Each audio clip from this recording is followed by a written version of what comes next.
Ketika kau lelah, berhentilah dulu, beri ruang, beri waktu.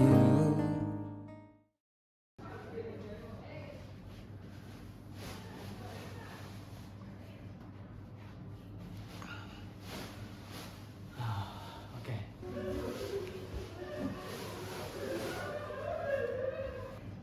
Hai, nama aku Dea. Aku semester 5 dari Fakultas Komunikasi Universitas Katolik Widya Mandala Surabaya.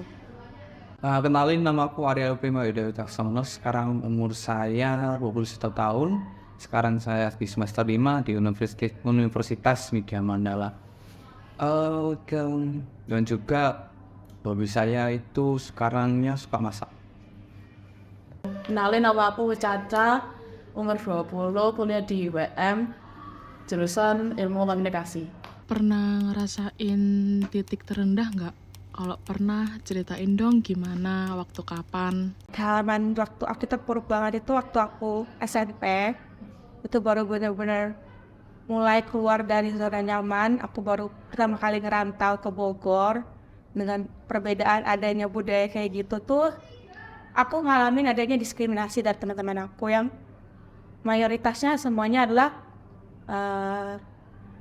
etnis Tionghoa gitu kan.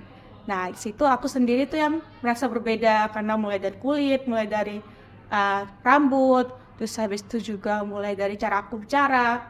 Maka dari itu tuh aku mengalami diskriminasi. Gak cuma diskriminasi aja, pembulian juga terjadi ke aku gitu kan. Kayak sampai di titik dimana aku tuh pengen keluar aja gitu dari sekolah karena bener-bener sampai guru pun tuh gak ada yang menolongin gitu, kayak mereka tuh masa bodoh gitu.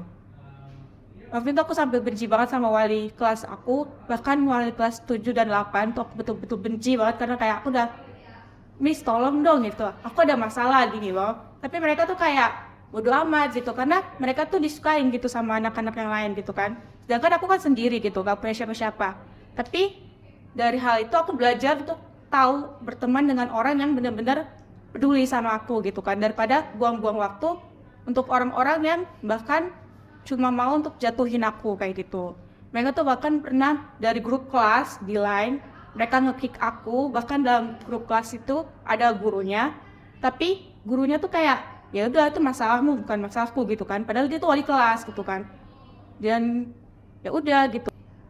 Aku punya cerita juga di masa laluku yang itu benar-benar kayak memeras waktu kepala dan juga batin yang benar-benar mikir keras banget waktu itu.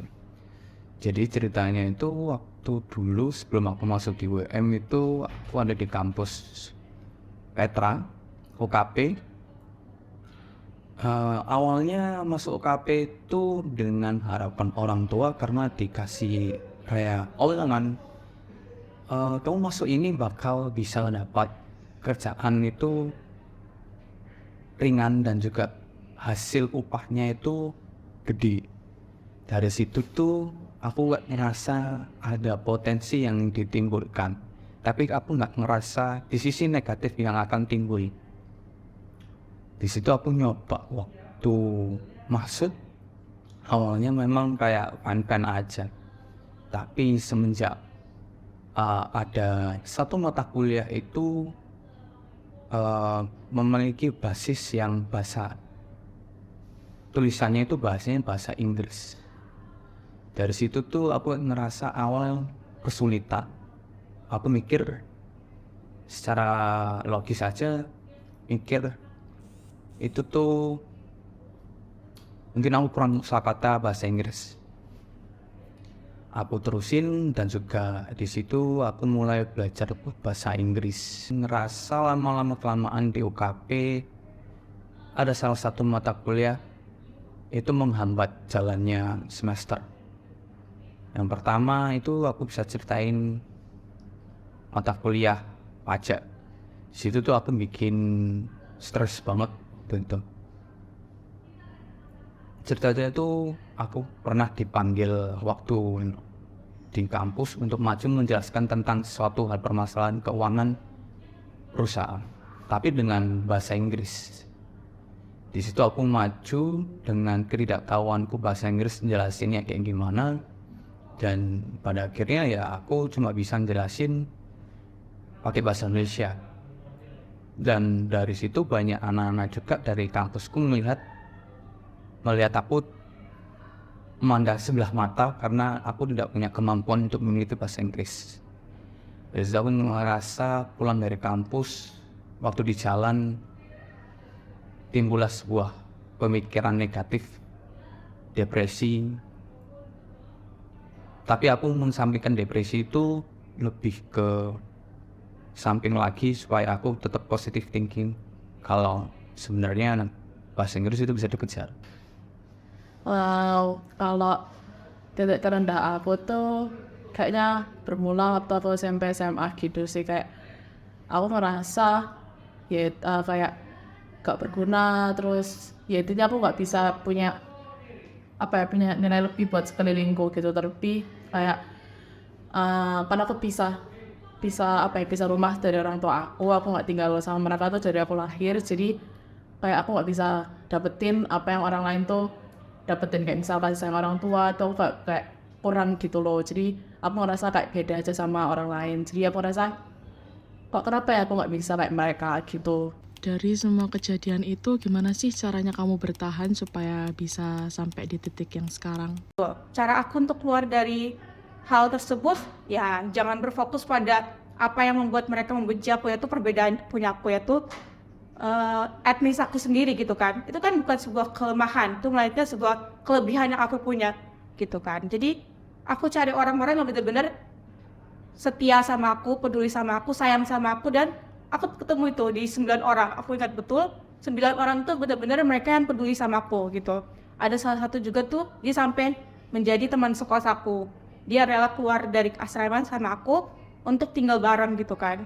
Bahkan aku pernah ada masalah sama dia pun, dia tuh kayak langsung maafkan gitu loh. Kayak kita tuh udah bener-bener bonding banget, sampai sekarang pun hubungan kita tuh kan kayak masih erat gitu, walaupun ya kita udah bisa-bisa semuanya gitu kan, udah di jalan masing-masing, tapi kita masih kayak saling ngabarin selama 2 tahun, kamu gimana kabarnya, kayak gitu tuh masih gitu. Dan ya itu sih saran aku untuk teman-teman yang ngalamin hal yang sama. Caranya tuh kamu harus tahu apa yang jadi kelebihan diri kamu, cari orang-orang yang emang penting aja buat kamu, karena kayak kamu habisin waktu untuk orang yang gak penting tuh malah buat kamu yang sakit sendiri gitu kan. Mending tuh sama-sama orang terpenting walaupun sedikit tapi gak apa-apa gitu. Itu aja sih. Bagaimana cara aku bertahan? Sebenarnya waktu itu sih banyak sih cara aku waktu bertahan. Yang pertama sih aku nyari ketenangan diri dulu di rumah. Satu sisi aku dengerin musik dan juga sering main sih, ngeluangin waktu buat main, ngurangi stres. Tapi semenjak itu jalan itu nggak sebagai yang baik lagi, bukan keputusan lagi, nggak mempan lah hitungannya. Lanjut aku ke main motor, geng motor lebih tepatnya. Itu sebenarnya kayak bukan hal positif sih, tapi itu caraku yang buat ngilangin stres. Pertama aku ngerasa kesepian gara-gara stres banget. Akhirnya aku cari keramaian, mungkin cari pertemanan karena di Petra aku gak punya teman sama sekali, 0 sama sekali teman. Di situ aku menjalin pertemanan di geng motor. Sejalan main di geng motor, lama-lama stresnya hilang. Kalau cara aku bertahan sih, waktu itu waktu aku merasa udah parah banget ya sampai ngelukain diri apa segala macam, aku mutusin buat ke psikolog dulu awalnya. Itu pun aku nggak kasih tahu sama orang tua karena aku tahu kayak reaksi mereka sama tanggapannya mereka itu bakal nggak sesuai sama ekspektasi aku gitu. Jadi aku milih buat ke psikolog bareng tante aku. Di situ pun sebenarnya mereka kan cuma buka ya konsul gitu kan, bukan yang ngebantuin bener-bener gitu, kecuali apa ya, kayak aku dikasih wejangan gitu lah sama sekolah aku, dokter aku kayak